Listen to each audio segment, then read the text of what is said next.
नमस्कार, मैं प्रोफ़ेसर अमिताभ बनर्जी यूएचओ का चेयरपर्सन हूँ और मैं ये क्यूवाई हमारे मीडिया पार्टनर है। इनके ज़रिए मैं आपको हेल्थ मैसेजेस लाता हूँ।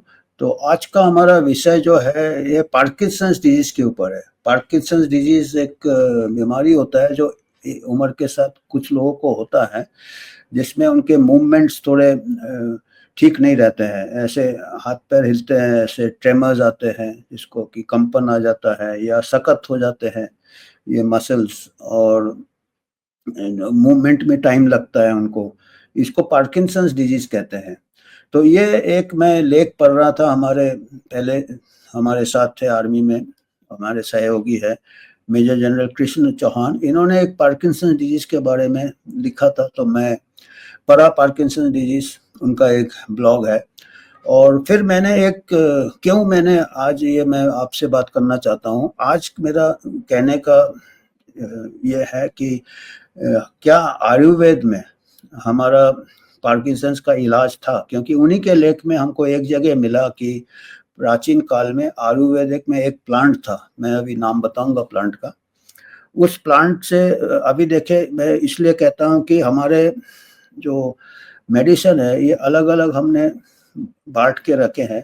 देखा जाए तो आयुर्वेद 2500 साल पहले उसमें एक कोई प्लांट है, जिससे कि उन्होंने ऋषि मुनि जो थे पुराने, हमारे चरक, वाग्भट जो चरक वगैरह थे, उन्होंने 2500 साल पहले अपने देखा होगा, ऑब्ज़र्व किया होगा लोगों को, प्लांट से कुछ शायद फ़ायदा हो रहा होगा, जड़ी-बूटियाँ जो थे। और आज के तारीख में जो ट्रीटमेंट है पार्किंसनिज़्म का, डोपामाइन, उसमें क्यों होता है पार्किंसन डिजीज़? इसलिए होता है कि ब्रेन में कुछ सेंटर्स रहते हैं जो कि ये फाइन मूवमेंट्स कंट्रोल करते हैं। ब्रेन के बिल्कुल नीचे बेसल गैंग्लिया कहते हैं, एक सब्सटेंसिया निग्रा कहते हैं। उसमें कुछ ऐसे गैंग्लियंस रहते हैं जो कि फंक्शनिंग उनका कम हो जाता है। तो एक केमिकल होता है डोपामाइन, वो रिलीज़ कम हो जाता है। वो रिलीज़ कम हो जाता है तो हमारे जो आप पार्किंसंस का मरीज़ है, अपना जैसे चम्मच ले जाएगा तो हिलेगा, वो मुँह तक ठीक से ले नहीं जा सकता है। आपने देखे होंगे ऐसे पेशेंट्स कई एज के साथ, और ये बड़ा कॉमन हो रहा है। जैसे-जैसे हम ज़्यादा दिन तक जी रहे हैं, तो अल्ज़ीमर्स के बाद जब उसमें कि अपना मेमोरी चला जाता है, सबसे दूसरा नंबर जो क्रॉनिक डिज़ीज़ है, ये पार्किंसंस डिज़ीज़ है। एक तो पार्किंसंस डिज़ीज़ होता है जिसका कि कारण ठीक से पता नहीं है किस वजह से हो रहा है, पर उसका जो ब्रेन के जो कुछ पोर्शंस है काम नहीं करते, केमिकल्स की कमी हो जाती है, डोपामाइन, सब्सटेंसिया निग्रा या बेसल गैंग्लिया। तो उसमें 3 लक्षण ज़्यादा दिखाई देते हैं। एक तो ट्रेमर्स आते हैं, हाथ काँपते हैं और ये टाइट हो जाते हैं, मांसपेशियाँ रिजिड हो जाता है, उनको ऐसे सामने की तरफ झुक के चलते हैं, ऐसे जैसे अपना ग्रेविटी को पकड़ रहा है, और मूवमेंट्स में थोड़ा टाइम लगता है। कई बार उनको उनके बोलने में भी फ़र्क पड़ जाता है, क्योंकि मसल्स में कंपन आ जाता है, एक प्रकार से कंपन। और कई बार फेशियल एक्सप्रेशन, इमोशंस, मूड, उसमें भी अफ़ेक्ट हो सकता है पार्किंसंस के। एक तो पार्किंसंस डिज़ीज़ है जिसका कि एक्चुअल कॉज़ नहीं मालूम है। दूसरा होता है पार्किंसोनिज़्म, उसके मिलता-जुलता है कि वो दूसरे कुछ कारण से हो सकता है, जैसे कहीं स्ट्रोक हो गया, ब्लड सर्कुलर हो गया, ब्रेन इंजरी हो गया, या दूसरे वजह है। तो जो भी है, ये एक डिज़ीज़ काफ़ी लोगों को हो जाता है, कारण नहीं पता चलता है। बड़े-बड़े सेलिब्रिटीज़ को हुए हैं पार्किंसंस डिज़ीज़, और सबसे फ़ेमस जो है हमारे, जो आपने नाम सुना होगा, कैसियस क्ले पहले उनको कहते थे, पर उन्होंने नाम अपना मोहम्मद अली कर लिया था। वो वर्ल्ड बॉक्सिंग चैंपियन थे, बहुत one of the best boxing champion.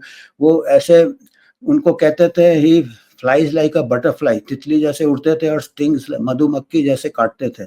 तो वो उनका ऐसा फुटवर्क था, कितना ये था कि वो बहुत सालों तक वो वर्ल्ड चैंपियन थे। उनको बहुत कम उम्र में, उनको 40 साल से उनको पार्किंसनिज़्म चालू हो गया था। उनको ऐसे हाथ ट्रेम्बलिंग होते थे, जितने सब सिम्पटम्स हो गए थे, और उनका देहांत करीब 70 साल के बाद हो गया उनका। करीब 20-30 साल तक वो पीड़ित थे पार्किंसंस से। तो उस टाइम कई लोगों को ऐसा विचार था कि हो सकता है कि वो बॉक्सिंग में थे, तो उनको रिपीटेड हेड इंजरी वगैरह से वजह से शायद छोटे-छोटे इन्फार्क्ट हो गए उससे। पर उनके जो डॉक्टर्स जिन्होंने उनको ट्रीट किया था, उन्होंने उसको गलत बोला कि उनका जो पार्किंसंस था वो उनको सही में पार्किंसंस डिजीज था जिसका कि कोई कारण नहीं मालूम है। और उनको काफ़ी यंग एज में हो गया था। कम लोगों को ही यंग एज में होता है, पर वो 30-40 साल बहुत रेयर, इनको 40 साल से ही शायद चालू हो गया था, बहुत कम उम्र में हो गया था। दूसरे हमारे दूसरे जो प्रेसिडेंट थे अमेरिका के, जॉर्ज बुश, वो भी पार्किंसनिज्म से पीड़ित थे।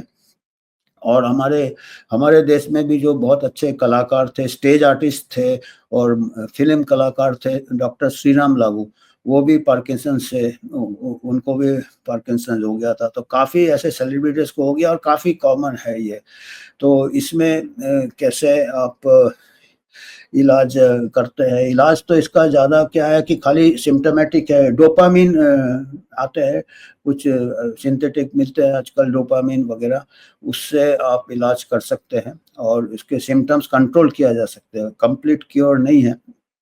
और भी ड्रग्स आते हैं, वो ज़्यादा कॉस्टली ड्रग्स है। तो इसके अलावा इनको थोड़ा बहुत फिजियोथेरेपी की ज़रूरत पड़ेगी। इनको फिजियोथेरेपी, हाथ पैर मूवमेंट, क्योंकि स्टिफ हो जाते हैं, फिजियोथेरेपी। कुछ लोग कहते हैं कि इनको पेट्स भी रखेंगे तो भी इनको साइकोलॉजिकल और इमोशनल सपोर्ट होता है। हो सकता है इनको काम करना हो, एम्प्लॉयमेंट कुछ अगर यंग एज में हो तो इनको वोकेशनल रिहैबिलिटेशन करना पड़ता है, इनको दूसरा जॉब के लिए ट्रेन करना पड़ेगा। फिर इनको साइकोलॉजिकल प्रॉब्लम्स होते हैं, इमोशनल प्रॉब्लम्स होते हैं, तो साइकोलॉजिकल रिहैबिलिटेशन। और जैसे मैं कह रहा था कि आयुर्वेद की बात मैंने क्यों कहा है कि आयुर्वेद में एक प्लांट था, जिसका प्लांट का नाम मैं बताता हूँ आयुर्वेद में। और ये एक प्लांट था, ये प्लांट है, ये म्यूसिना प्यूरेंस, ये बोटानिकल नाम है, ज़रा नाम मुश्किल है। Tropical legume, native to Africa and tropical Asia, Asia में भी पाया जाता है, इंडिया में, and widely naturalize and cultivated. तो ये प्लांट जो है, इसका जो इससे ये जो आयुर्वेद का मैं बता रहा था, medical treatment, surgical treatment, rehabilitation या ये सपोर्ट ग्रुप, इसके प्लांट का जो नाम है मूवमेंट डिसऑर्डर सोसाइटी है। और आयुर्वेद का जो ट्रीटमेंट है, ये आयुर्वेद ट्रीटमेंट में एक प्लांट का नाम दिया गया है, ये प्लांट है, ये साइक्लिंग रिहैबिलिटेशन, मैंने इनके आयुर्वेदा में दिया है। ये देखिए, मैनेजमेंट ऑफ पार्किंसंस, इसके ऊपर पेपर भी पब्लिश हुए, रिसर्च पेपर भी, management of Parkinson's disease in Ayurveda, medicinal plants and adjuvant measure. Adjuvant measure मतलब ये प्लांट आप मेन ट्रीटमेंट दे रहे हो मॉडर्न मेडिसिन, उसके साथ ये सपोर्टिव दे रहे हो। पर मैं ये कहना चाहता हूँ कि 2500 साल पहले आयुर्वेदा ने जो आविष्कार किया था इस प्लांट में, पार्किंसंस बीमारी के लिए इलाज है, ये सबसे पहले इन्होंने 2500 साल पहले बोला था। और हमारा जो मॉडर्न मेडिसिन अभी 200 साल भी पुराना नहीं है। तो हमारा जो ये था, इसमें इन्होंने लिखा है dopamine has been available in last half century. अभी 50 साल से डोपामिन मॉडर्न मेडिसिन में है। और आयुर्वेदा में 2500 साल पहले आयुर्वेदा में लिखा था सीड्स ऑफ म्यूसिना प्रूडेंस, आत्मा गुप्ता लिखा है लोकल नेम। मेरे को भी जानकारी नहीं है आयुर्वेदा का, पर मैं जब ये पढ़ता हूँ तो मेरे को ये लगता है कि it was in use to relieve tremors of the disease called कंपवता कहते थे, कंपन होता है। और 300 बीसी, 300 बीसी, मैंने आज से 2500 साल पहले, तो उसका जब अभी जांच किया है तो उसके जो सीड्स है, उसके बीज में 5 से 6% एल डोपा मिलता है। एल डोपा से डोपामिन बनता है। मतलब उनको नहीं मालूम था, जो आयुर्वेद के हमारे गुरु थे, उन्होंने खाली ट्रायल एंड एरर से पता किया होगा। तो उसमें उनके सीड्स में एल डोपा है, तो उससे शायद ठीक होता होगा, या 5 से 6% तो काफ़ी कम अमाउंट हुआ, पता नहीं कितना अमाउंट लगता है इनके ट्रीटमेंट में। पर मैं ये बिंदु के ऊपर जोर देना चाहता हूँ कि हमारा जो मॉडर्न मेडिसिन और ये मेडिसिन बोल के ऐसा चीज़ नहीं होना चाहिए। हमारा जो आयुर्वेदिक मेडिसिन था एक ज़माने में 2500 साल पहले, वो शायद मॉडर्न मेडिसिन होगा, क्योंकि जो दूसरे मेडिसिन थे वो काफ़ी पीछे थे। अभी हमारा मॉडर्न मेडिसिन, पश्चिमी मेडिसिन को हम मॉडर्न कहते हैं। तो ये मॉडर्न और ये सभी मेडिसिन को साथ में अगर ये एक एग्जाम्पल है, पार्किंसन डिजीज में एक एग्जाम्पल है जी। इसके जो बीज है इसमें डोपामिन है। उस टाइम जब किया था चरक ने, या जिसने भी किया होगा, आयुर्वेद के पुराने जो गुरु थे, उनको पास कुछ ऐसा नहीं था, उनके पास प्रयोगशाला नहीं था, उनके पास लैब नहीं था उनके पास, पर अपने ऑब्जर्वेशन से किया है। तो अगर हम, हमारा यही कहना है कि अभी जो ऐसे और भी कई 500 हजारों उनके ये लिखे हुए हैं, ट्रीटमेंट लिखे आयुर्वेदा में, उस टाइम किया है। अब उसको अगर हम मॉडर्न रिसर्च के साथ कंबाइन करें तो हो सकता है हमको बहुत आगे हम निकल सकते हैं, क्योंकि अभी डोपामिन तो अभी उन्होंने अभी इसको ले लिया डोपामिन। ऐसे सर्पगंधा था जो हाइपरटेंशन में जो अपना ये होता था, सर्पगंधा, रिसर्पिन बन गया मॉडर्न ड्रग, वो भी आयुर्वेदा का सर्पगंधा इस्तेमाल होता था। तो ये हमको तो नहीं मालूम आयुर्वेदा, पर जो आयुर्वेदा के जो रिसर्चर है, उनको पास बहुत ऐसे होंगे, अगर इनको सब्जेक्ट किया जाए रिसर्च में, मॉडर्न रिसर्च में, और हो रहे हैं हमारे देश में, हो रहा है, इंटीग्रेटिव मेडिसिन हो रहा है without any conflict of interest, without any pharma, अगर प्योर रिसर्च है तो हमको कई ऐसे चीज़ें मिलेंगे, लीड्स मिलेंगे आयुर्वेदा से। हमारा इतना बोटेनिकल बायोडाइवर्सिटी है, हमारे पास इतने प्लांट्स हैं जो कि वेस्टर्न में नहीं है।